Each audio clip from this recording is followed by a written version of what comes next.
La historia registra el triunfo de Israel en 1967 como la Guerra de los 6 días. Pero las operaciones clave que sellaron la victoria duraron más cerca de 6 horas que de 6 días. Poco después de las 7:45 de la mañana del 5 de junio, aviones israelíes atacaron aeródromos egipcios en oleadas sincronizadas. La primera oleada destruyó aeronaves en la pista antes de que los pilotos subieran a las cabinas. La segunda destruyó las pistas para imposibilitar despegues. Las oleadas subsiguientes destruyeron aviones varados que escaparon a la destrucción en la primera oleada.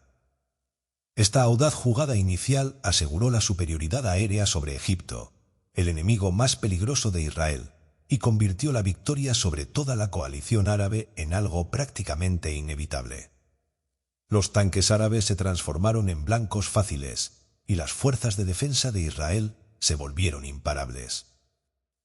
Rápida y total, la victoria de Israel en 1967 pareció ordenada desde lo alto, como si la batalla de Josué por Jericó se transmitiera en las noticias de las 6.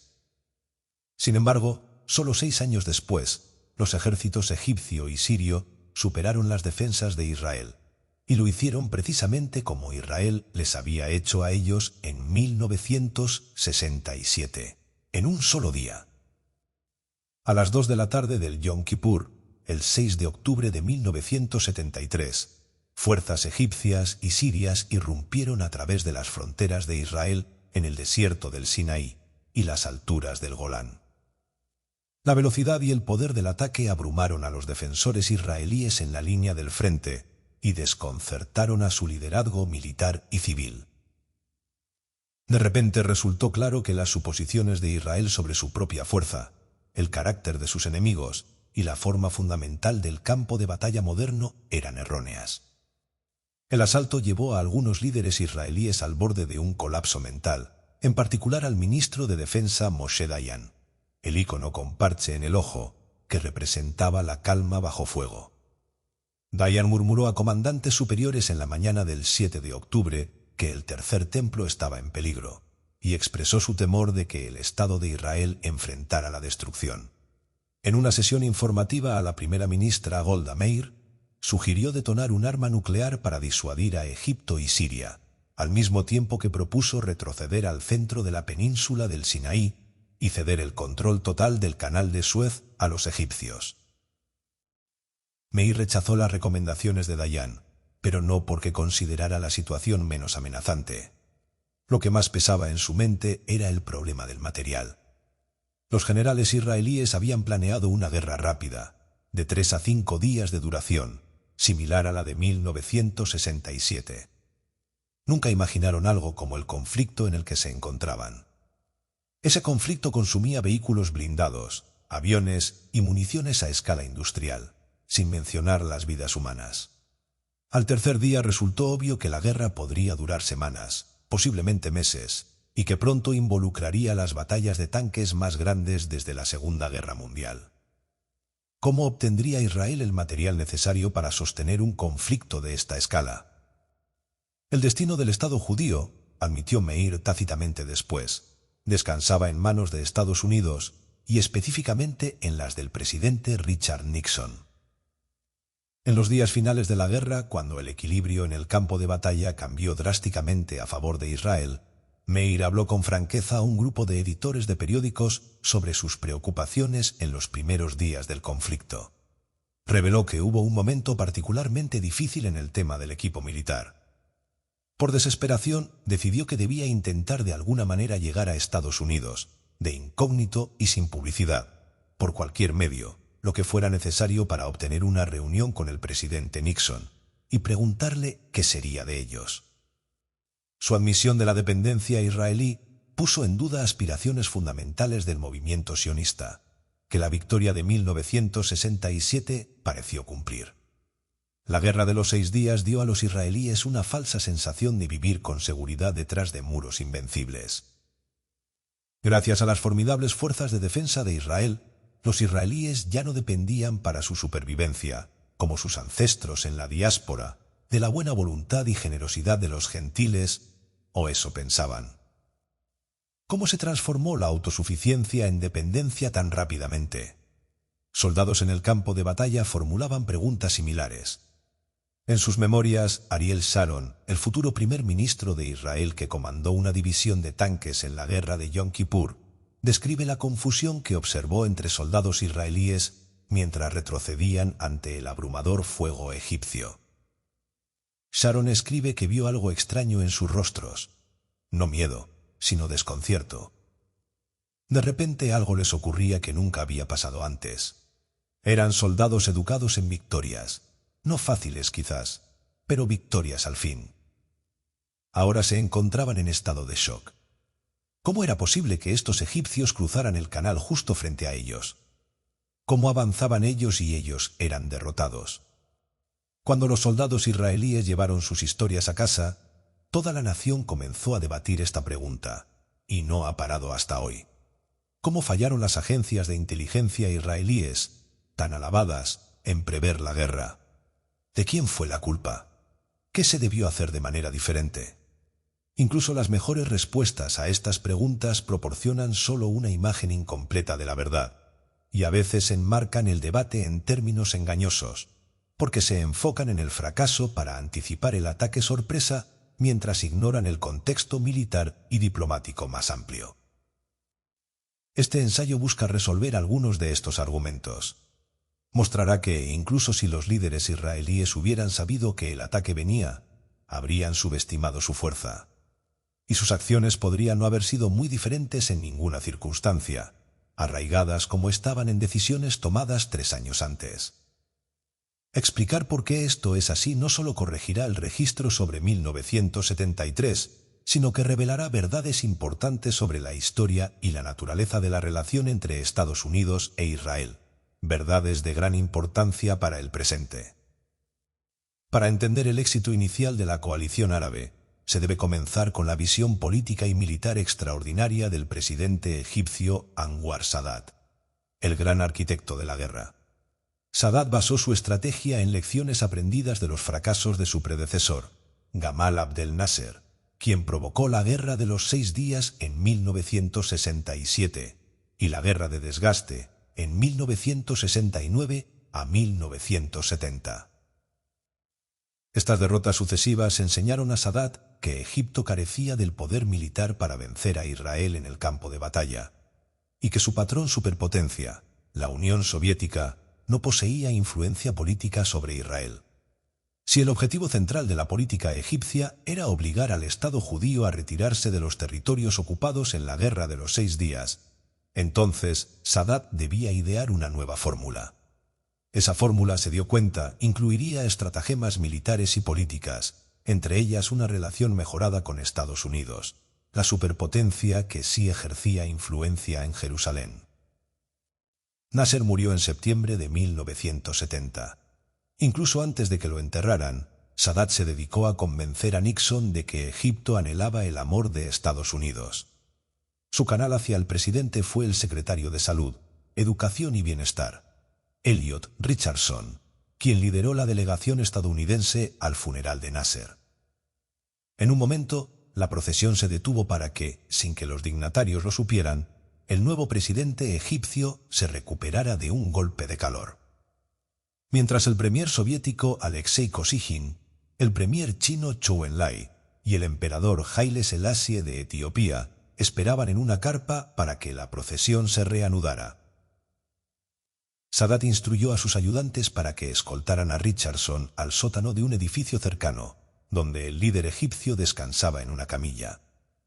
El postrado Sadat saludó cálidamente al estadounidense e invitó a una reunión al día siguiente, donde pidió a Richardson que le dijera al presidente Nixon que Egipto deseaba construir una relación completamente nueva, amistosa y cooperativa con Estados Unidos.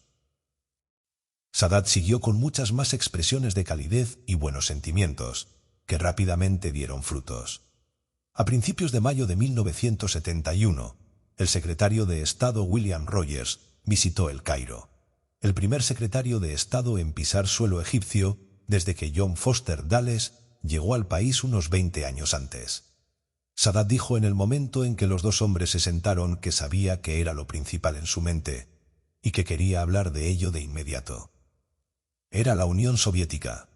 Sadat añadió que le gustaría acercarse mucho más a Occidente. No hay razón para que los árabes se alineen más con la Unión Soviética. Mi gente prefiere Occidente. Apreciamos sus valores y nuestra asociación con Occidente. Oportunidades de negocios. Conocía a su audiencia y, exagerando, añadió que le gustan los hombres de negocios estadounidenses. Por su parte, el presidente Nixon y el asesor de Seguridad Nacional, Henry Kissinger, no se apresuraron a abrazar a Sadat. Al contrario, lo mantuvieron a distancia deliberadamente, para obligarlo a esforzarse por acercarse a ellos. Sadat lanzó varias iniciativas diplomáticas diseñadas para fomentar una nueva impresión de Egipto en Washington. Y lo logró. Cuando estalló la Guerra de los 6 días en 1967, el presidente Johnson y sus asesores entendieron correctamente que Nasser era un proxy soviético que pretendía socavar la influencia de Occidente en todo Oriente Medio. En contraste, cuando Sadat lanzó su guerra el 6 de octubre de 1973, Nixon y Kissinger lo reconocieron como al menos un amigo potencial. Como veremos, el éxito de la ofensiva de encanto de Sadat en Washington redujo considerablemente el margen de maniobra de Israel.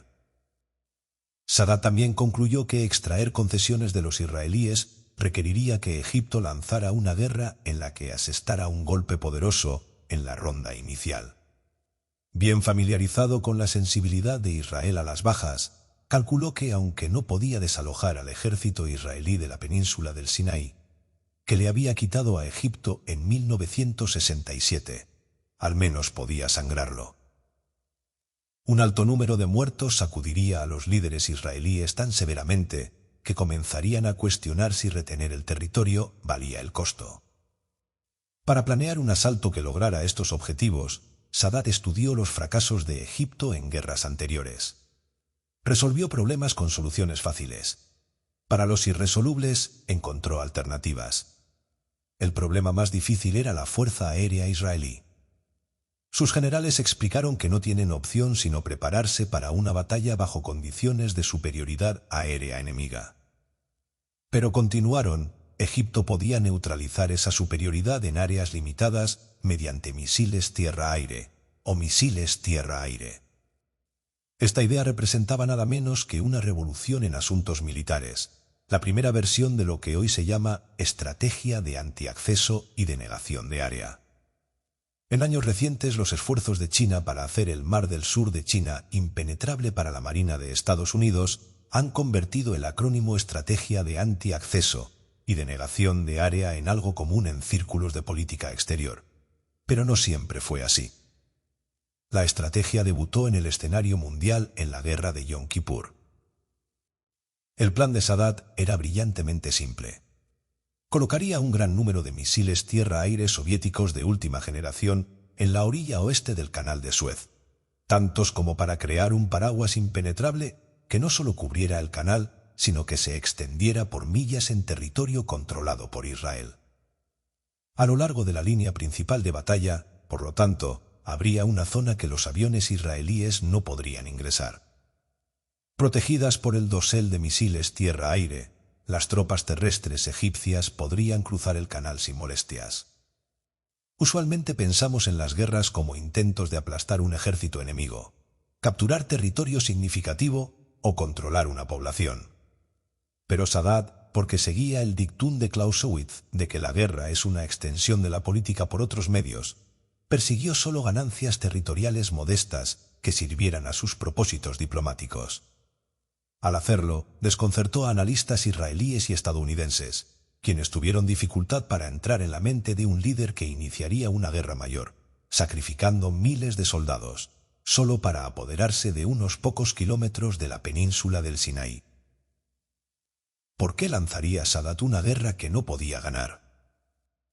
El fracaso para entender las intenciones de Sadat costó caro. Repetidamente, Israel ignoró advertencias de que un ataque era inminente. Solo el día antes de la guerra, los servicios de inteligencia cambiaron su tono, cuando el director del Mossad, Bizamir, recibió un cable urgente de su agente más valioso, conocido como el Ángel. Al atardecer, cuando Yom Kippur comenzó el viernes 5 de octubre, Zamir se apresuró a Londres para reunirse con él. Zamir cableó a Jerusalén a las 4 de la mañana, hora israelí, para decir que Egipto y Siria invadirían hacia la noche, lo que se entendió como alrededor de las 6 de la tarde. Entre líderes israelíes superiores, la palabra del ángel era oro. Ya no había duda, la guerra venía con certeza. 2 horas después de que llegó el cable de Zamir, el ministro de Defensa Dayan y el jefe de Estado Mayor, David el-Azhar, discutieron cómo prepararse para el choque inminente. A las 8 de la mañana presentaron opciones a la primera ministra, quien ordenó una movilización mayor, pero decidió en contra de lanzar un ataque preventivo. Por razones que discutiremos más adelante, consideraba el preventivo, la misma cosa que ganó la guerra de los 6 días, como fuera de la mesa. A las 2 de la tarde, 4 horas antes de lo predicho por el ángel, sonaron sirenas de ataque aéreo en todo Israel. Decir que los atacantes superaban ampliamente en número a los defensores es quedarse corto.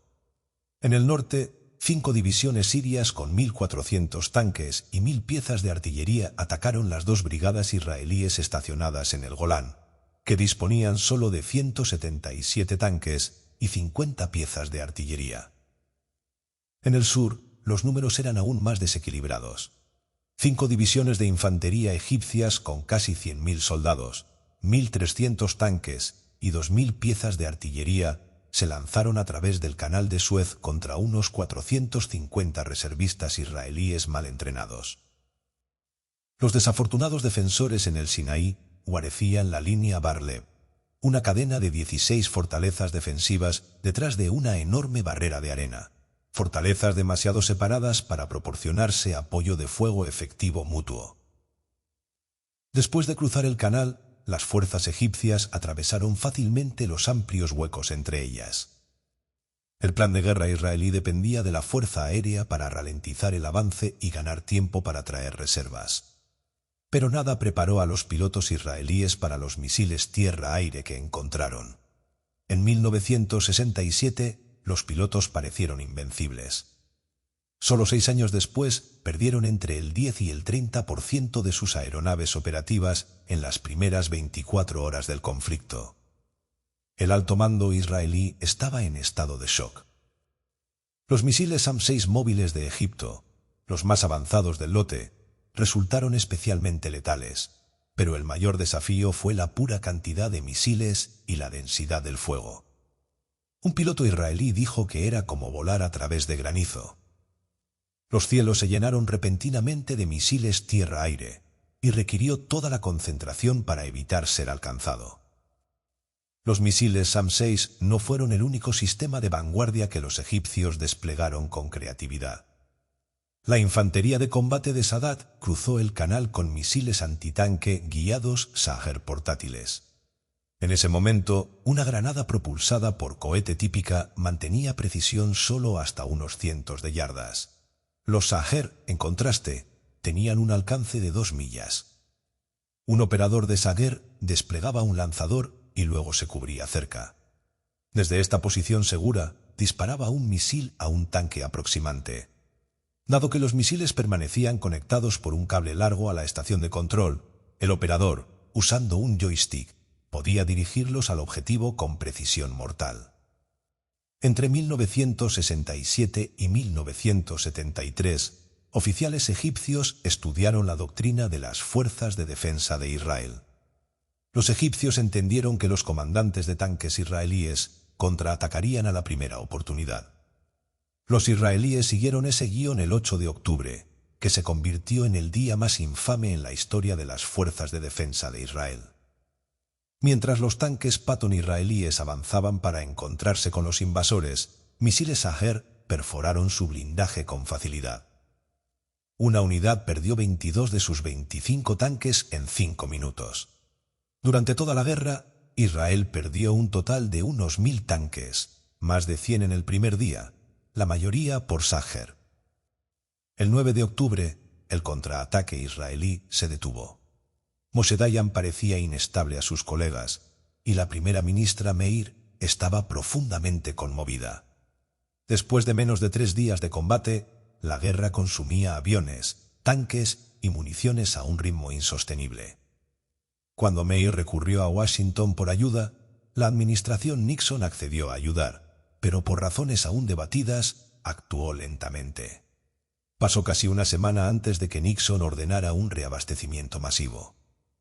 El 14 de octubre, el mismo día en que comenzó el puente aéreo estadounidense, la marea de la guerra cambió a favor de Israel. El azar llamó a Meir esa noche con, por primera vez, una evaluación optimista de la guerra en el Sinaí. Dijo que todo estaría bien. Volvían a ser ellos mismos y los egipcios volvían a ser ellos mismos. ¿Qué cambió? Responder esa pregunta requiere mirar al norte, a los combates con Siria en las alturas del Golán.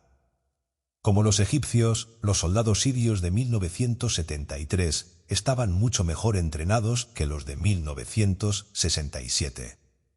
Ellos también avanzaron rápidamente en el primer día de la guerra. Sin embargo, a diferencia de los egipcios, perdieron su ventaja muy rápido. Al segundo día se detuvieron. Al tercero, los israelíes ya los empujaban hacia atrás. La campaña del líder sirio Hafez al-Assad en el norte falló en imitar la campaña de Sadat en el sur, en parte porque los sirios no levantaron un paraguas de misiles tierra-aire impenetrable. Más importante aún, la superioridad tradicional de los israelíes en guerra de maniobra les permitió ganar enfrentamientos que involucraban un pequeño número de sus tanques contra formaciones sirias numéricamente mayores. En varias ocasiones críticas, el fuego de las unidades de tanques israelíes, muy inferiores en número, intimidó a los comandantes sirios, que suspendieron ataques prometedores. Si los sirios hubieran presionado su ventaja inicial, bien podrían haber sobrepasado a los defensores israelíes en el Golán. Desde allí, podrían haber descendido al Galilea y atacado a una población civil indefensa. Pero un pequeño número de israelíes heroicos detuvo el avance sirio lo suficiente para permitir que llegaran grandes números de reservas. La velocidad con la que cambió la marea de la guerra arrebató a la coalición árabe un triunfo similar a la victoria de Israel en 1967. El 11 de octubre, las fuerzas de defensa de Israel expulsaron a los atacantes del Golán y avanzaban hacia Damasco. Assad apeló por asistencia a Sadat, rogándole que detuviera el avance israelí a su país, golpeándolos más fuerte en el Sinaí. Exigió que el ejército egipcio explotara su ventaja y continuara hacia el este, hacia los pasos de montaña Mitla y Hidi, en el centro del Sinaí. Pero un avance hacia el este, hacia los pasos, sacaría a los tanques egipcios de debajo del paraguas de misiles tierra-aire.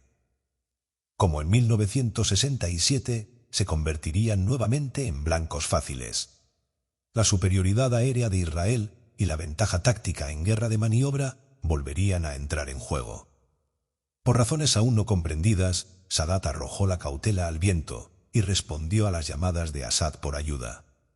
¿Estaba ebrio de éxito? ¿Los soviéticos le pidieron apoyar a su cliente Assad?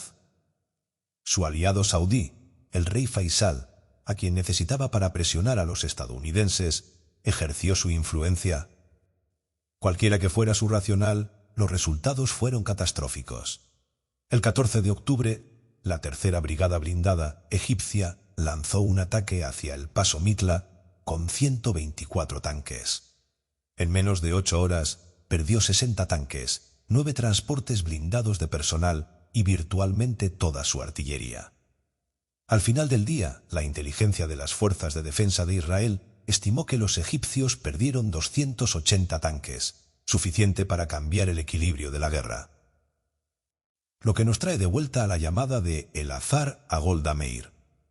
Su comentario sobre que israelíes y egipcios habían revertido a sus tipos ocurrió en la noche del 14 de octubre. La declaración era verdadera en el sentido de que los israelíes ahora disfrutaban la ventaja, pero algunos de los combates más duros de la guerra aún les esperaban. Determinados a presionar su ventaja, el mando israelí desarrolló un plan para asestar un golpe decisivo a los egipcios.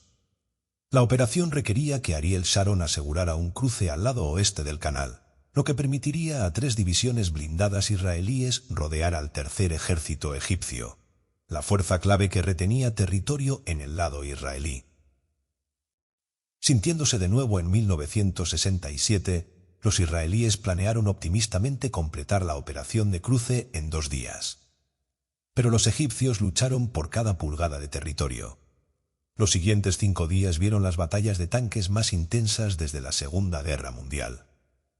Un encuentro particularmente espantoso ocurrió en la noche del 15 de octubre, en un lugar llamado la Granja China.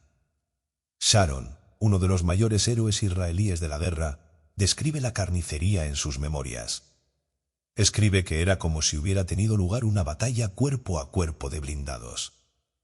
Acercándose, se veían muertos egipcios y judíos yaciendo lado a lado, soldados que saltaron de sus tanques en llamas y murieron juntos. Ninguna imagen podía capturar el horror de la escena. En nuestro lado esa noche perdimos 300 muertos y cientos más heridos. Pero Sharon persistió y cruzó el canal. Esta apertura permitió a fuerzas israelíes amenazar la retaguardia del tercer ejército egipcio, que retenía la punta suroeste de la península del Sinaí. Si el tercer ejército fuera aplastado, Egipto perdería su punto de apoyo en el Sinaí. Temiendo una derrota total, el presidente egipcio apeló por un alto el fuego. Presión se ejerció sobre ambas partes desde sus patrones superpotencias, e Israel detuvo su avance. La guerra cobró un enorme peaje en ambos lados. Los egipcios y sirios perdieron aproximadamente 15.600 hombres en la guerra, con alrededor de 35.000 heridos. Los israelíes perdieron 2.569, con 7.251 heridos. Los egipcios y sirios perdieron 440 aviones. Israel, 102. La coalición árabe perdió 2.250 tanques y 770 cañones. Israel perdió unos 1.000 tanques y 25 cañones. 12 barcos misileros árabes se hundieron. Los israelíes no perdieron ninguno. ¿Quién ganó? Las inversiones en el campo de batalla permiten muchas respuestas. En El Cairo cuentan una historia de la victoria heroica del ejército egipcio. Se enfoca en los días iniciales de la guerra, el engaño exitoso, el cruce del canal bajo fuego intenso y los éxitos militares que permitieron al tercer ejército retener su cabeza de playa en el lado este del canal. Este mito otorga a Anwar Sadat y al ejército egipcio un honorífico especial: los héroes del cruce. La segunda mitad de la guerra, la parte en que Israel gana, se difumina en el fondo borroso. Uno podría esperar que los israelíes se enfocaran en el período que los egipcios difuminan, la última semana de la guerra, cuando Israel tenía la ventaja decisiva. De hecho, los israelíes tienen a mano todos los hechos necesarios para contar una historia convincente de triunfo sobre tragedia, similar a la que los estadounidenses se cuentan sobre la Segunda Guerra Mundial. Un ataque sorpresa del enemigo sorprendió al león dormido. Cometió algunos errores iniciales, pero una vez despertado, destrozó a sus enemigos. El gobierno de Meir intentó vender tal historia cuando terminó la guerra, pero el público la rechazó de plano. La memoria colectiva de Israel concibió inmediatamente la guerra no como una victoria ni una derrota, sino como un error colosal. La palabra elegida fue medal, que técnicamente significa un acto de omisión o negligencia que lleva a gran daño. Los israelíes recuerdan la guerra de Yom Kippur no solo como un medal, sino como el medal por excelencia. La identificación es tan total que la frase Yom Kippur se convirtió en sinónimo en hebreo de error.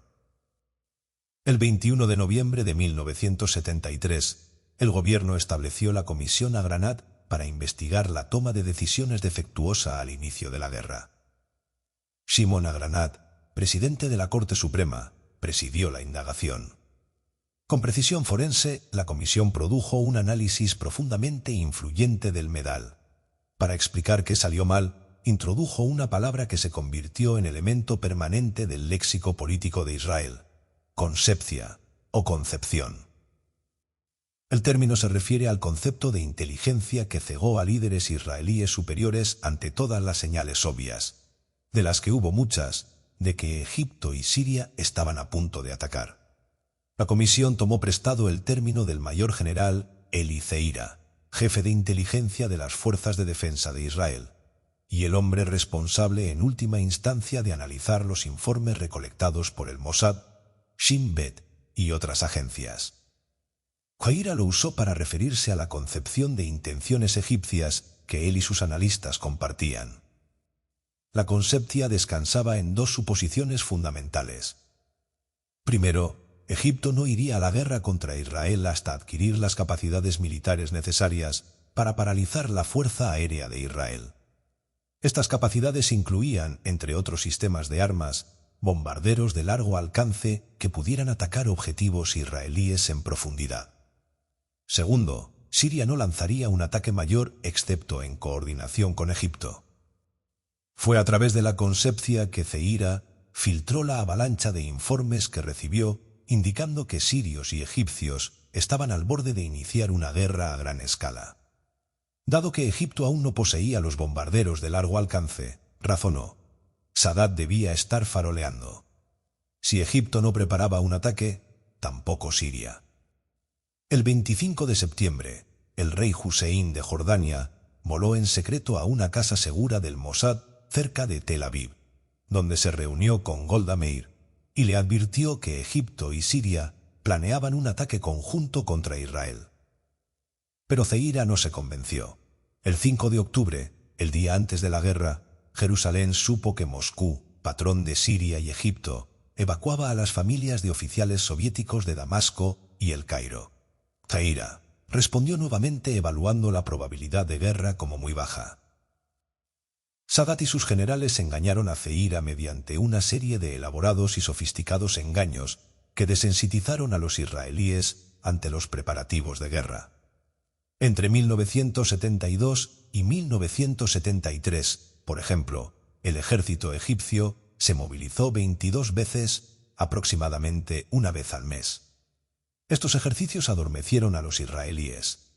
Sadat describe en sus memorias cómo, en abril de 1973, señaló a los israelíes que la guerra venía el mes siguiente. Escribe que no tenía intención de iniciar una guerra en mayo, pero como parte de mi plan de engaño estratégico, lancé una campaña mediática masiva entonces y tomé varias medidas de defensa civil que llevaron a los israelíes a creer que la guerra era inminente. Cuando llegó lo real, las fuerzas de defensa de Israel pensaron que era otro ejercicio rutinario.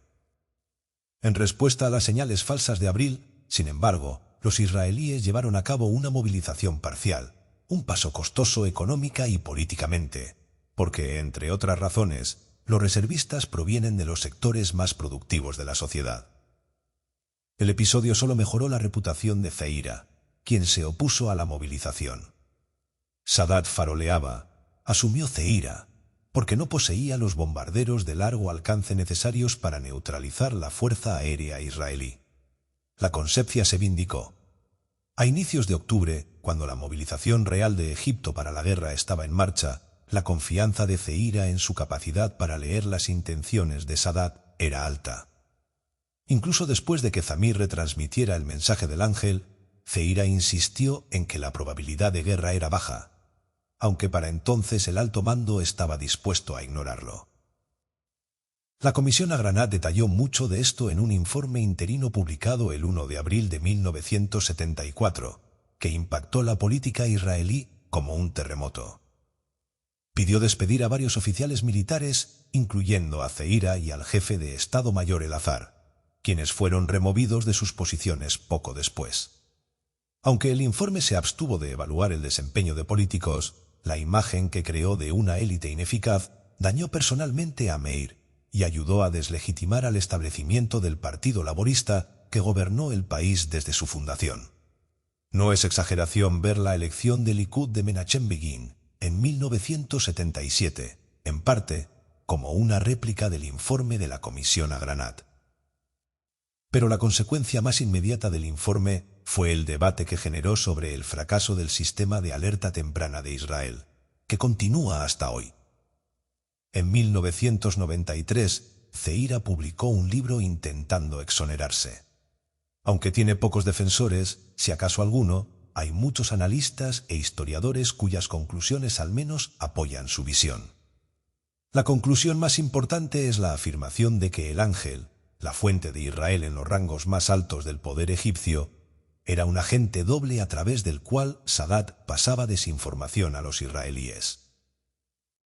El ángel, ahora sabemos, era Ashraf Marwan, yerno de Gamal Abdel Nasser y miembro confiable de la élite gobernante. El Mossad lo manejaba como fuente durante 4 años antes de la guerra de Yom Kippur.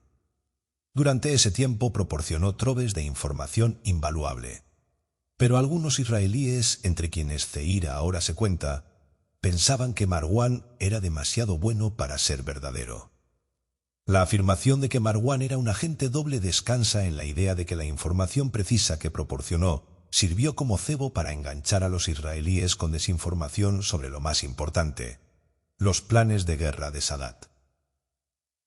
Según este análisis, incluso el informe final de Marwan sobre el estallido de la guerra era desinformación, porque identificó la hora del ataque como las 6 en lugar de las 2 de la tarde. El comportamiento del gobierno egipcio fortaleció las afirmaciones de quienes dicen que Marwan era un agente doble. En 2007, después de que Marwan muriera, recibió un funeral de héroe en El Cairo. El entonces presidente Hosni Mubarak declaró que Marwan realizó actos patrióticos que aún no es tiempo de revelar. Pero, ¿fue este funeral en sí un engaño elaborado? Una segunda escuela de pensamiento sospecha que lo fue, no menos por las circunstancias de la muerte de Marwan. En junio de 2007 cayó del balcón de su apartamento en Carlton House Terrace, una calle elegante en el centro de Londres. Lo más probable es que operativos de inteligencia egipcios o sus agentes lo ayudaran a caer después de que su nombre y una descripción del rol que jugó para el Mossad se filtraran a la prensa israelí. ¿Quién filtró su nombre? La evidencia apunta a Zeira, contra quien un tribunal israelí escuchó un caso que terminó inconclusivamente. ¿Era el yerno de Gamal Abdel Nasser un espía para los israelíes o un agente doble al servicio de los egipcios? ¿Lo arrojaron asesinos del balcón o simplemente cayó? ¿Filtró Zeira la identidad del ángel en un vano esfuerzo por exonerarse? ¿O llegó el nombre de Marwan a la prensa por otra ruta? Directo de las páginas de una novela de John le Carré, estas preguntas no pueden sino atraer atención. No es sorpresa que Netflix produjera una película, El Ángel, basada en la biografía del mismo nombre de Uri Bar Yosef sobre Marwan. Cada aniversario de la guerra de Yom Kippur atrae atención a documentos desclasificados emergentes de los archivos, y el debate comienza de nuevo. El mes pasado, el propio Mossad participó en esta tradición, conmemorando el 50 aniversario de la guerra al publicar un volumen de documentos desclasificados pertinentes al debate de inteligencia. Cuando el director de la agencia, David Barnea, organizó un lanzamiento de libro en la sede del Mossad, no resistió la oportunidad de refutar las afirmaciones de que el ángel era un agente doble. Estas afirmaciones, declaró, fueron verificadas antes de la guerra por un equipo conjunto Fuerzas de Defensa de Israel Mossad, y después de la guerra también. Las conclusiones fueron las mismas. El ángel era un agente importante y estratégico. El jefe de espionaje de Israel rompió el código de silencio sobre operaciones de inteligencia pasadas para informar al público que el Mossad obtuvo la información correcta en octubre de 1973. Fue la inteligencia militar, cuyo trabajo era analizar e interpretar esa información, la culpable. El drama y la intriga inherentes que rodean los errores de inteligencia han servido para exagerar la importancia del fracaso del sistema de alerta temprana de Israel. Muchos israelíes asumen que la guerra de Yom Kippur exactó un costo mayor que la guerra de los 6 días, precisamente porque los tomaron por sorpresa. La Comisión Agranat declaró que Zeira aseguró a las fuerzas de defensa de Israel que podría dar advertencia anticipada de cualquier intención enemiga de lanzar una guerra total a tiempo para permitir la llamada ordenada de las reservas. La alerta temprana, asume el informe, habría desencadenado una movilización mayor que, a su vez, habría cambiado dramáticamente el resultado de la guerra, haciéndolo más como 1967. Estas son suposiciones dudosas, y entender la guerra de Yom Kippur requiere cuestionarlas. El ataque egipcio inicial sorprendió a los israelíes no solo en su timing, sino también en su poder. Incluso si las fuerzas de defensa de Israel hubieran sabido que venía días antes, aún no habrían estado preparadas, gracias a lo que expertos militares de hoy llamarían el concepto de operaciones de Sadat, o concepto de operaciones. Un término útil de jerga militar se refiere a la manera en que un comandante combina las armas y capacidades en su posesión para resolver problemas militares. Como objeto de análisis, concepto de operaciones reside un paso removido de las capacidades duras. Como planes, son lo suficientemente reales, pero a diferencia de tanques y piezas de artillería, operativos de inteligencia no pueden capturarlos en una sola fotografía. Gracias a su naturaleza menos tangible, pueden caer por las grietas del análisis de inteligencia rutinario. El concepto de operaciones de Sadat ciertamente cayó por las grietas del análisis israelí, y su primer golpe los impactó como un yunque en la cara. Combinó capacidades conocidas, misiles tierra-aire y Saher, de una manera completamente inesperada. Habría hecho una movilización temprana y ordenada de la reserva significativamente más fácil para los pilotos israelíes pasar el paraguas de misiles tierra-aire. Es difícil ver cómo. Tampoco habría cambiado mucho sobre el 8 de octubre. Los comandantes de tanques que cargaron directamente a las líneas egipcias en ese día fatídico eran, de hecho, reservistas actuando con premeditación, siguiendo planes cuidadosamente establecidos. Fueron a la ofensiva siguiendo el modelo de las unidades de tanques que avanzaron triunfantemente en 1967. Esta vez, sin embargo, encontraron un enemigo mejor entrenado. Soldados egipcios que mantuvieron su posición, protegidos del apoyo aéreo cercano israelí y esperando con Saher. Incluso si la alerta temprana de Zeira hubiera movilizado a los reservistas, nada los habría preparado para la emboscada que Sadat planeó meticulosamente. Supongamos además que la visión de Zeira no hubiera estado nublada por la concepcia y que hubiera levantado la alarma de un ataque inminente 48 o 72 horas antes. En ese caso, ¿no habrían Dayan y Meir ordenado seguramente una movilización mayor? Aquí nuevamente la evidencia sugiere que, a pesar de lo que asumió el informe interino de la Comisión Agranat, Meir y sus ministros habrían sido mucho más cautelosos. El cable de Svitamir transmitiendo la alerta roja de Ashraf Marwan llegó a Jerusalén a las 4 de la mañana del 6 de octubre. A las 8 de la mañana, Dayan y Elazar se reunieron con Meir para discutir preparativos para la guerra. En las 4 horas intermedias, Dayan y Elazar chocaron sobre qué hacer. Elazar favorecía una respuesta al estilo de 1967, ataques preventivos inmediatos desde el aire y una movilización mayor de fuerzas terrestres, involucrando 200.000 soldados en total. Dayan rechazó ambas opciones, argumentando que el principal aliado de Israel, Estados Unidos, lo haría responsable de iniciar la guerra. Israel no podía permitirse perder la confianza de Washington. Incapaces de llegar a una posición común, Dayan y Elazar presentaron su desacuerdo ante Golda Meir. La primera ministra se alineó con Elazar respecto a la movilización, pero con Dayan respecto a los ataques preventivos. Explicó su pensamiento en su testimonio a la Comisión Agranat, cuya transcripción se desclasificó en 2013. Su corazón se inclinaba hacia la idea de preventivo, dijo a la comisión, pero su mente aconsejaba en contra. Tenía miedo, dijo. Sus miedos se centraban no en cómo responderían egipcios y sirios, sino, como los de Dayan, en la reacción de los estadounidenses.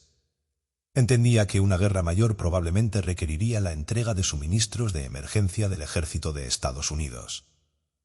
Si la administración Nixon concluyera que Israel inició la guerra, los estadounidenses podrían rechazar el equipo o ralentizar su transferencia. Puedo decir con casi total confianza que si lanzáramos un ataque preventivo, el puente aéreo estadounidense no llegaría, explicó la primera ministra. Al esperar para absorber el ataque egipcio, añadió, no podría haber acusación de que iniciamos la guerra. Continuó diciendo que no sé si saben esto, pero el puente aéreo no fluyó tan suavemente. Probablemente indicaba que, aunque los israelíes claramente no iniciaron la guerra, aún había en el sistema estadounidense quienes eran antipáticos, y se podía contar con ellos para encontrar cualquier excusa para no ayudar. Meir testificó además que, en las horas antes de que comenzara la guerra, explicó a los ministros en su gobierno que 1973 no es 1967, y no nos perdonarán esta vez. Sí, algunos soldados israelíes morirían ciertamente debido al fracaso en lanzar un ataque preventivo. Pero, dijo Meir, no sé cuántos más morirían debido a la falta de equipo. Para cuando la primera ministra ordenó una movilización mayor, el ataque egipcio y sirio estaba, en su entendimiento, a solo 10 horas, de hecho, solo 6. Incluso a esa hora tardía, Dayan se opuso a su decisión porque temía que críticos de Israel en Washington culparan a Israel por iniciar la guerra, al describir la movilización como el comienzo de una ofensiva sorpresa. Si Zeira hubiera levantado la alarma 72 horas antes, Meir probablemente habría encontrado los argumentos de Dayan contra la movilización más persuasivos.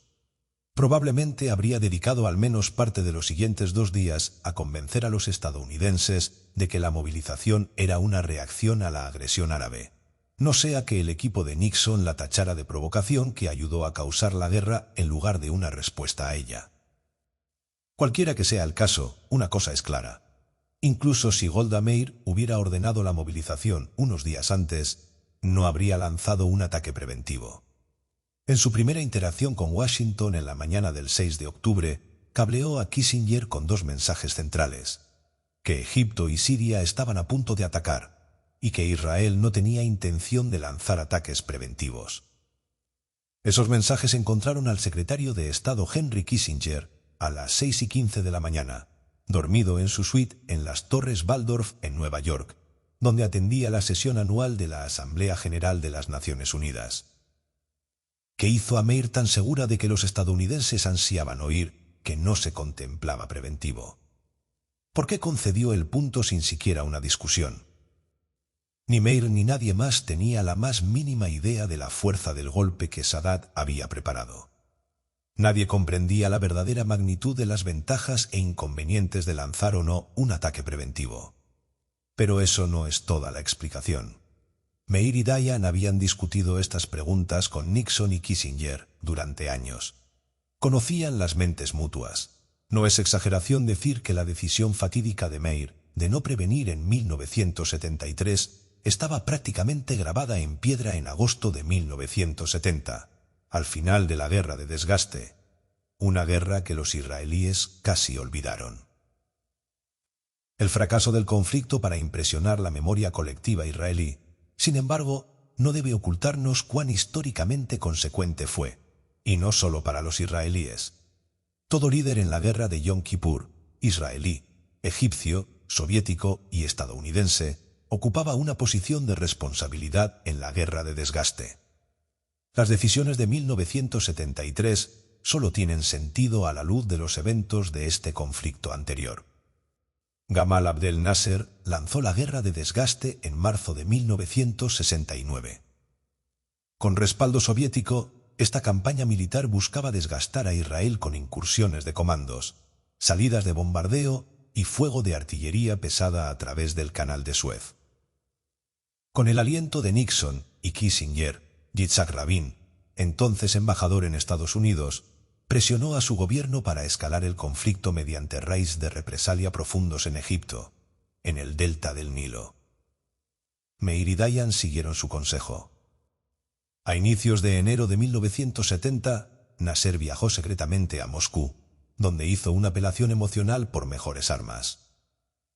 Leonid Brezhnev, el premier soviético, respondió lanzando la Operación Kavkaz, que entregó a Egipto un gran número de misiles tierra-aire de última generación y cazas Mish. Moscú también proporcionó hombres. Pilotos soviéticos volaron los MiG y soldados soviéticos manejaron los misiles tierra-aire. En su pico, el número de soldados soviéticos directamente involucrados en los combates probablemente alcanzó más de 15.000 hombres en tierra y posiblemente hasta 150 pilotos en el aire. La guerra así se convirtió en un conflicto directo soviético-israelí. En respuesta a la escalada, la administración Nixon, preocupada con la guerra en Vietnam, optó por desescalar. Avanzó una propuesta de alto el fuego, que entró en vigor a medianoche del 7 de agosto de 1970. Esa misma noche los egipcios, en contravención del acuerdo, movieron sus baterías de misiles tierra-aire, que causarían tanta dificultad a los israelíes 3 años después, justo al Canal de Suez. Algunos israelíes ansiaban destruir los sistemas soviéticos tan pronto como se posicionaran a lo largo del canal. Nixon se opuso a la idea, pero a cambio de la aceptación israelí del alto el fuego, proporcionó garantías a Israel que establecieron las bases de una asociación.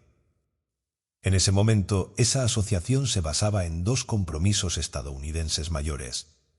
El primero concernía las dimensiones territoriales de potenciales acuerdos de paz entre Israel y sus vecinos. En una carta a Meir, Nixon explicó que en las negociaciones siguientes al alto el fuego, los egipcios demandarían una retirada total israelí de las áreas ocupadas en el conflicto de 1967 y buscarían reasentar refugiados palestinos dentro de las fronteras de Israel. Quiero asegurarle, escribió, que no presionaremos a Israel para aceptar las demandas egipcias.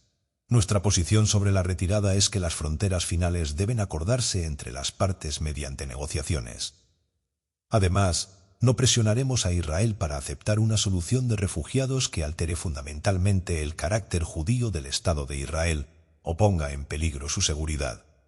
También adheriremos estricta y firmemente al principio fundamental de que debe haber un acuerdo de paz en el que cada parte asuma obligaciones recíprocas con la otra, y que ningún soldado israelí deba retirarse de los territorios ocupados hasta que se logre un acuerdo de paz contractual vinculante satisfactorio para usted.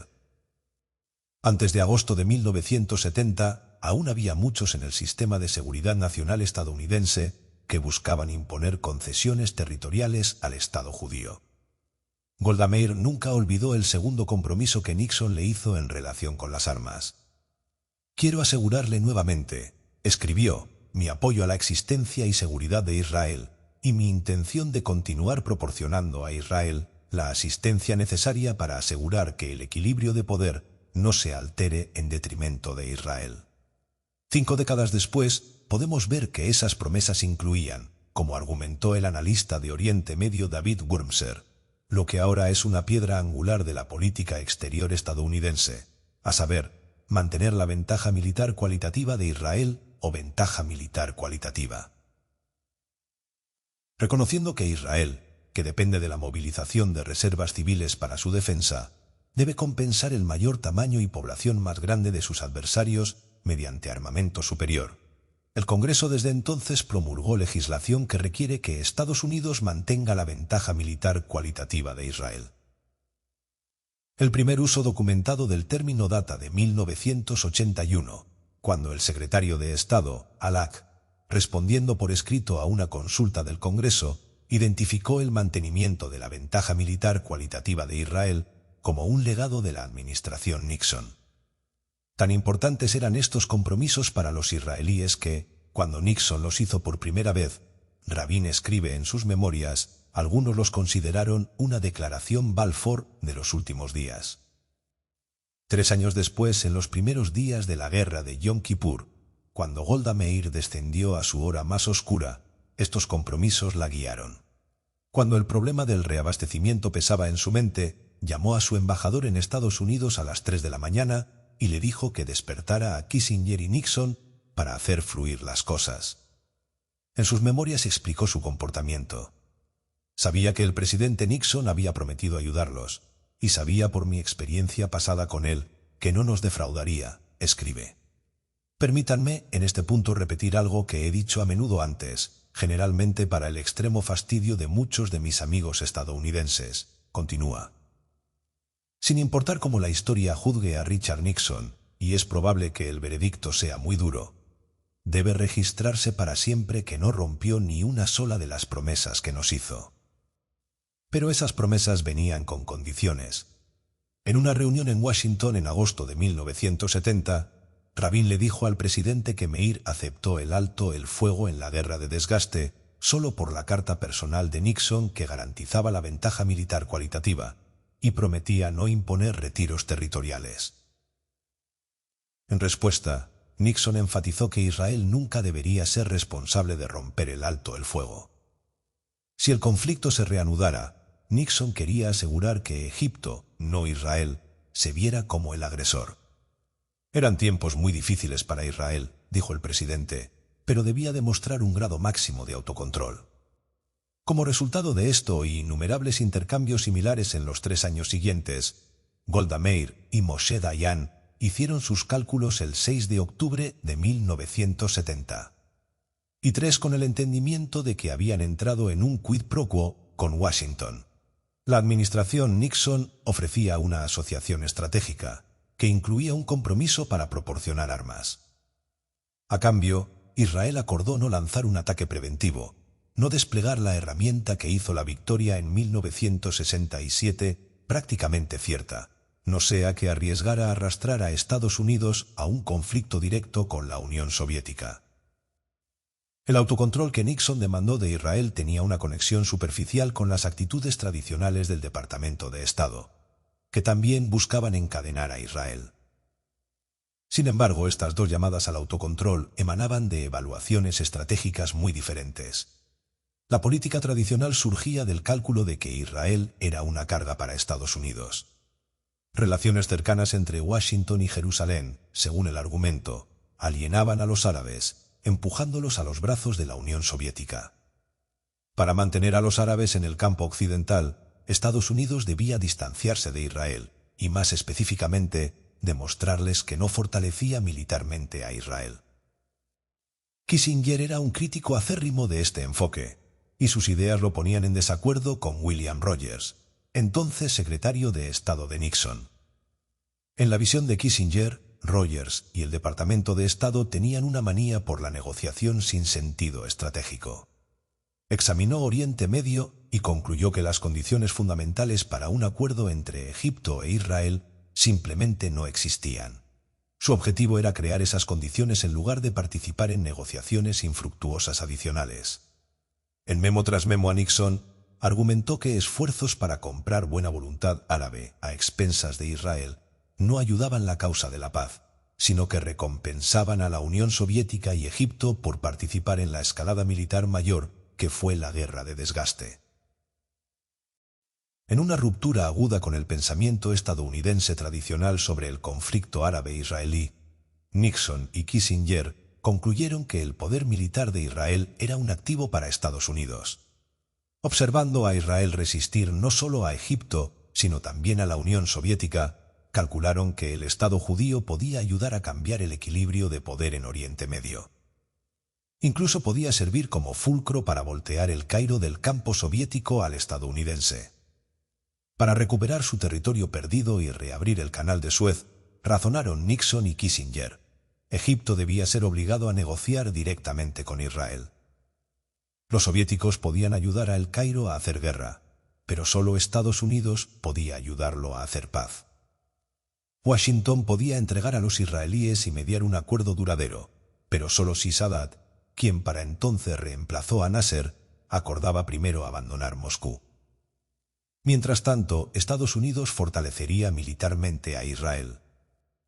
Los archivos israelíes contienen un documento notable de 1970 y uno que registra una reunión entre Kissinger y Yigal Allon, el excomandante del Palmach, la fuerza élite de combate del ejército preestatal de Israel. Allon, entonces viceprimer ministro de Meir, estaba en Washington para discutir una iniciativa diplomática egipcia que temía Kissinger. El Departamento de Estado usaría para imponer concesiones unilaterales a los israelíes. El registro israelí de la conversación muestra un lado de Kissinger que rara vez aparece en los documentos estadounidenses. Kissinger, el amigo de Israel, aconsejando a los israelíes sobre cómo protegerse de los burócratas estadounidenses que pretenden hacer retroceder a Israel de los territorios ocupados en 1967. Exactamente como Eisenhower los había hecho retroceder en 1957. La situación que enfrentan hoy es que todos en el gobierno de Estados Unidos quieren imponerles un acuerdo al menos en las líneas de Rogers. Métanlo en sus cabezas, explicó Kissinger. Alon preguntó si Israel, a los ojos del Departamento de Estado, es una carga. Sí, respondió Kissinger enfáticamente. La mayoría de los arabistas, continuó, son colonialistas que recuerdan a los árabes en su imagen preguerra y anhelan esos días nuevamente. Y el Departamento de Estado no es el peor del lote. Hoy tienen un gobierno totalmente unido en contra de ustedes. Nunca han estado en tal posición aquí antes. Kissinger enfatizó que Nixon era la única persona en el sistema estadounidense que podía contrabalancear al Departamento de Estado. Ustedes israelíes no parecen entender que tienen una sola esperanza, el presidente. El enfoque del Departamento de Estado para la pacificación, informado por sus ambiciones y visión del mundo particulares, dejaría a Israel debilitado. Por lo tanto, aconsejó Kissinger, el Estado judío debe ser obstinado con el Departamento de Estado, para que eventualmente el presidente tenga que intervenir personalmente. Al hacer concesiones, Israel debería entregarlas solo al presidente mismo, para asegurar que Nixon se sintiera personalmente invertido. Para involucrar directamente a Nixon, explicó Kissinger, los israelíes debían entender al hombre. El presidente, dijo Kissinger, es muy bueno en grandes cuestiones estratégicas. No tiene amor particular por los judíos. No le importa Israel en abstracto. Le interesa solo dentro del contexto estratégico de Oriente Medio. Me lo dijo. Tiene una buena concepción de la significancia estratégica de Oriente Medio. La guerra de desgaste enseñó a Nixon que una escalada del conflicto egipcio-israelí podría impulsar a Brezhnev a aumentar el tamaño del contingente soviético en Egipto. Estados Unidos entonces tendría que elegir entre contrarrestar movimientos soviéticos o retroceder y entregar a Moscú una victoria. Nixon buscaba asegurar que si surgiera este tipo de confrontación, estaría bien posicionado para manejarla. Una guerra egipcio-israelí inevitablemente llevaría a voces influyentes en el Departamento de Estado y el Pentágono a acusar a Israel de arrastrar a Estados Unidos a una guerra con la Unión Soviética. Nixon y Kissinger demandaron que los israelíes previnieran tales acusaciones, ejerciendo autocontrol para asegurar que Egipto fuera culpado por cualquier ruptura del alto, el fuego de 1970. Entre 1970 y 1973, Nixon y Kissinger calcularon que el status quo postguerra de desgaste trabajaba a ventaja de Israel. Egipto estaba bajo presión económica severa. El conflicto cerró el canal de Suez. La postura de guerra perpetua era extremadamente costosa y además ahuyentaba inversores occidentales. Sentarse quieto y esperar que Egipto se acercara a Estados Unidos con solicitudes era el juego. En julio de 1972, Sadat expulsó al personal militar soviético de Egipto. A través de Hafiz Ismail, su asesor de seguridad nacional, abrió un canal directo a Kissinger. En febrero de 1973, Ismail informó a Kissinger que Egipto estaría dispuesto a hacer paz con Israel, pero la normalización de relaciones tendría que esperar una retirada israelí completa de todos los territorios ocupados en 1967. Los israelíes respondieron con incertidumbre a la oferta. Nixon y Kissinger, por su parte, favorecieron posponer una iniciativa diplomática mayor, convencidos de que el equilibrio de poder favorecía fuertemente a Israel contra Egipto y Siria. Kissinger comunicó a Sadat su intención de lanzar una iniciativa de paz después de las elecciones israelíes, programadas para el 30 de octubre. Cuando, en la mañana de Yom Kippur de 1973, Kissinger fue despertado en su hotel y recibió el compromiso de Golda Meir de que Israel no lanzaría un ataque preventivo. Inmediatamente llamó al embajador soviético Anatoly Dobrinin para informarle que los israelíes querían que los soviéticos supieran que no tenían intención de atacar, pero también que Estados Unidos advertía contra un movimiento precipitado. A las 6:55 de la mañana, 15 minutos después de llamar a Dobrinin, Kissinger telefoneó a Mordechai Salev, un diplomático israelí senior en Washington, y dijo que nos gustaría urgirlos a no tomar ninguna acción preventiva, porque la situación se pondrá muy seria si se mueven.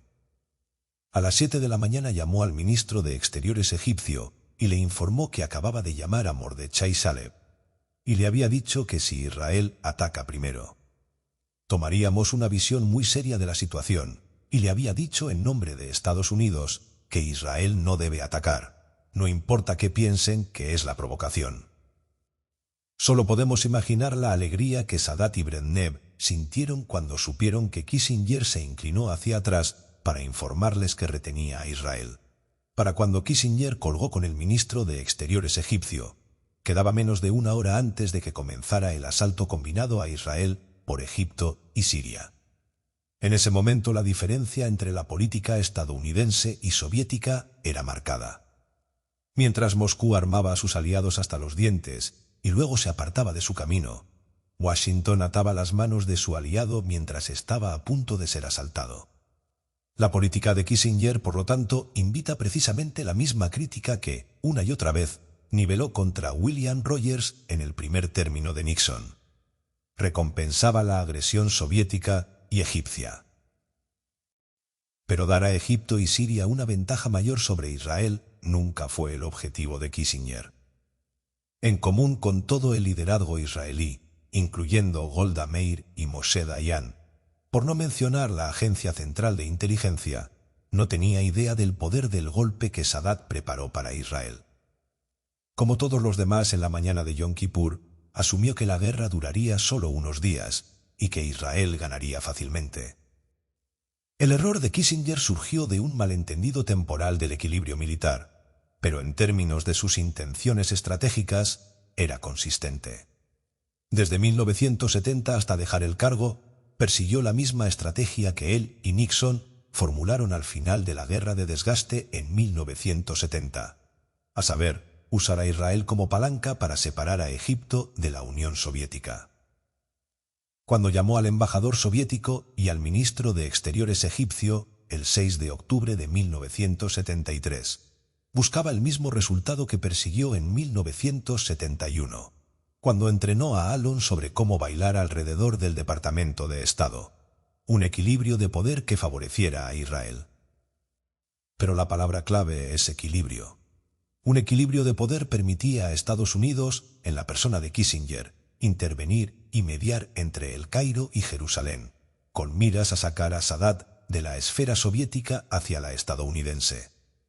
Lo que Kissinger temía más en la mañana de Yom Kippur era una victoria abrumadora israelí, otra victoria desequilibrada en la que Israel tomaría aún más territorio de Egipto y Siria y potencialmente sacudiría los regímenes. En tal situación, consideraciones domésticas impedirían a Sadat hacer concesiones a Israel. Egipto, en cambio, sería forzado de vuelta a los brazos de la Unión Soviética, como después de la Guerra de los 6 días, para preparar otra ronda de combates. Al asegurar el autocontrol de Meir y luego informar a soviéticos y egipcios sobre ello, Kissinger perseguía dos objetivos inmediatos. Primero, quería prevenir una escalada soviética directa del tipo que ya vio en la Guerra de Desgaste, es decir, una reintroducción de tropas de combate soviéticas. Tal escalada pondría presión sobre Nixon para igualar los movimientos de Brezhnev, y el conflicto egipcio-israelí escalaría a una confrontación de superpotencias. Segundo, quería preservar una línea abierta a los egipcios para que, después de que terminara el conflicto, pudiera reiniciar la diplomacia que retrasó hasta después de las elecciones israelíes, esperando que el éxito israelí en el campo de batalla le diera mayor apalancamiento. Durante la primera semana de la guerra, mientras Kissinger absorbía la realidad de la vulnerabilidad israelí, recibió súplicas apasionadas de Golda Meir por aviones, tanques y municiones. Nixon aprobó el reabastecimiento, pero los envíos iniciales fueron pequeños y su entrega poco confiable. Meir se quejó de los retrasos, pero el presidente estaba inaccesible, distraído por la renuncia del vicepresidente Spiro Agnew el 10 de octubre y el escándalo Watergate, que construía hacia su clímax del 20 de octubre, cuando Nixon ordenó el despido del fiscal especial Archibald Cox e hizo inevitable el impeachment. Kissinger o eligió no resolver los problemas o falló en sus esfuerzos. Finalmente, el 14 de octubre, Nixon ordenó un puente aéreo mayor, uno de los más grandes en la historia, poniendo fin a todos los obstáculos. La controversia rodea el tema hasta hoy. ¿Causaron los retrasos ineficiencias administrativas y dificultades logísticas? ¿O alguien lo sabotó activamente? ¿Fue esa persona el secretario de Defensa James Schlesinger, conocido por ser antipático con Israel? ¿O Kissinger? ¿O ambos? En 1976, el almirante Elmo Zumwalt, quien fue jefe de operaciones navales de Estados Unidos en ese momento, publicó memorias alegando que Kissinger buscaba sangrar a Israel para hacerlo más complaciente. Para israelíes de cierta edad, recuerdos de esta acusación evocan emociones fuertes. Pero el testimonio de Zumwalt, quien se postulaba al Senado como demócrata cuando hizo la acusación, es poco convincente. A lo largo de la guerra, Nixon y Kissinger permanecieron fieles a su estrategia de perseguir un equilibrio que favoreciera a Israel ligeramente, mientras intentaban evitar movimientos precipitados que provocaran una escalada soviética directa. Al final de la primera semana de la guerra, Nixon se dio cuenta de que Moscú explotaba el autocontrol estadounidense más allá de lo tolerable. Brezhnev lanzó una operación masiva para reabastecer los ejércitos de Siria y Egipto, y era obvio para Nixon que la coalición árabe no tenía intención de perseguir un alto el fuego.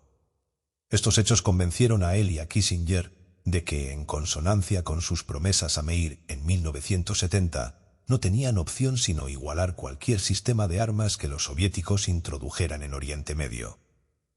Era necesario demostrar al mundo que América pondría sus armas en manos más capaces, manos israelíes, pase lo que pase.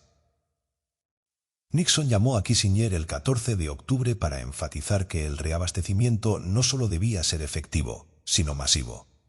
Nos culparán tanto por 3 aviones como por 300. Henry, no tengo paciencia con la visión de enviar un par de aviones. Mi punto es, si vamos a hacer un movimiento, nos costará. No creo que nos cueste un maldito poco más enviar más. 2 horas después, Nixon llamó de vuelta por una actualización. Si contribuyo algo a esta discusión, es esto. No jueguen con 3 aviones. Solo vayan con todo. Y lo hicieron. Un total de 550 aviones de transporte estadounidenses volaron a Israel en las semanas siguientes. En su pico, un avión aterrizaba cada 15 minutos. En unos días el esfuerzo de Estados Unidos superó el puente aéreo soviético a Egipto y Siria. Al mismo tiempo, la administración presentó al Congreso una solicitud de $2.200 millones en préstamos y subvenciones de emergencia para Israel. Nixon y Kissinger cumplieron todos los compromisos previos con el Estado judío, arriesgando una confrontación con los soviéticos. Cuando la administración puso fuerzas nucleares alrededor del mundo en alerta, críticos acusaron a Nixon de fabricar la crisis para distraer de Watergate. Si acaso, lo opuesto era verdadero. El miedo de que Estados Unidos pareciera impotente debido a los problemas políticos del presidente convenció a Kissinger y a todos alrededor del presidente de la necesidad de enviar una señal de seriedad a Moscú. En resumen, Kissinger y un Nixon herido actuaban según su estrategia, que requería demostrar que Estados Unidos no sería intimidado por movimientos soviéticos y que potencias regionales como Egipto podían alcanzar sus aspiraciones solo dentro del campo estadounidense. Para israelíes traumatizados por la guerra de Yom Kippur y por las muertes de amigos, camaradas de armas y familiares, la visión de Kissinger de que Israel es un activo en un juego mayor es inquietantemente maquiavélica. Hasta hoy la mención del secretario de Estado a menudo provoca reacciones estridentes. En la visión de la izquierda israelí, la guerra de Yom Kippur podría haberse evitado si Washington y Jerusalén hubieran sido más atentos a Sadat. En cambio, el argumento va: Estados Unidos lo dejó hervir en sus propios jugos cuando un acuerdo territorio por paz ya estaba disponible. Quienes aceptan esta visión critican a Kissinger por la relación estratégica que él y Nixon desarrollaron con Meir y Rabin entre 1970 y 1973. En la visión de la derecha, meanwhile, Kissinger deliberadamente debilitó a Israel. Lo sangró, según Zumwalt, para crear un equilibrio de poder con Egipto. En verdad, ninguna acusación es cierta. Kissinger fue completamente transparente sobre sus intenciones.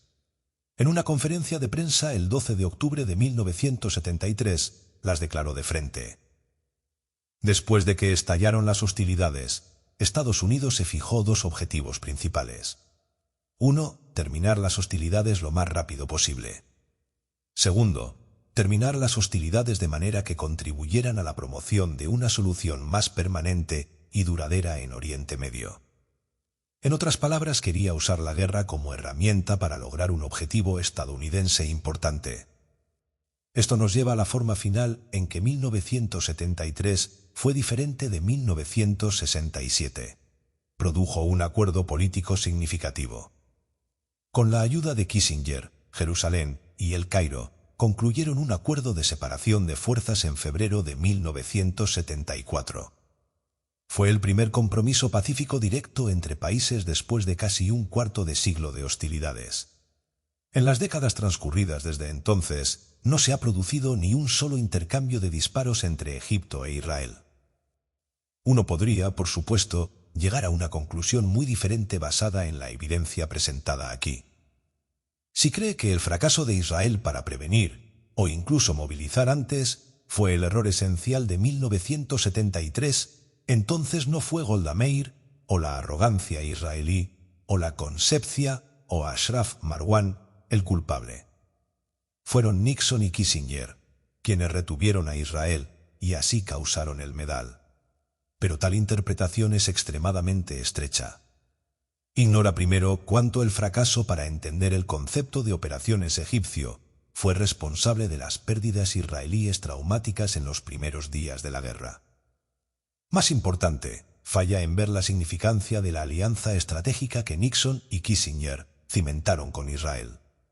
Podrían haber retenido a Israel, pero a cambio de la cooperación de Jerusalén, proporcionaron las armas necesarias para ganar la guerra, un compromiso de seguridad que perdura hasta hoy y una alianza estratégica. Y eso nos trae al hecho más crucial sobre la guerra de Yom Kippur. Fue una victoria conjunta israelí y estadounidense, incluso si para Sadat fue una operación militar exitosa del tipo que envisionó desde el principio. Al repeler simultáneamente a sirios y egipcios y proceder a amenazar El Cairo y Damasco, incluso ante un ataque sorpresa abrumador, las fuerzas de defensa de Israel demostraron que no había manera de que una coalición militar árabe lo derrotara por medios convencionales. Siria permaneció enemiga de Israel, pero no se ha atrevido a atacar nuevamente. Egipto se convirtió en aliado estadounidense e israelí, y la relación entre el Estado judío y Estados Unidos emergió más fuerte que nunca. Mientras tanto, las mejores armas de la Unión Soviética probaron no ser rivales para las de América. Es cierto que no faltaron errores israelíes y estadounidenses en 1973, pero también hubo errores soviéticos y egipcios. El Estado judío no logró una victoria de proporciones bíblicas como en 1967, pero obtuvo una más duradera. Esto se debió a la determinación de Golda Meir y al coraje y el ingenio de innumerables soldados y oficiales israelíes, así como al apoyo decisivo de Richard Nixon y Henry Kissinger, quienes cumplieron compromisos trascendentales con Israel en un momento crítico.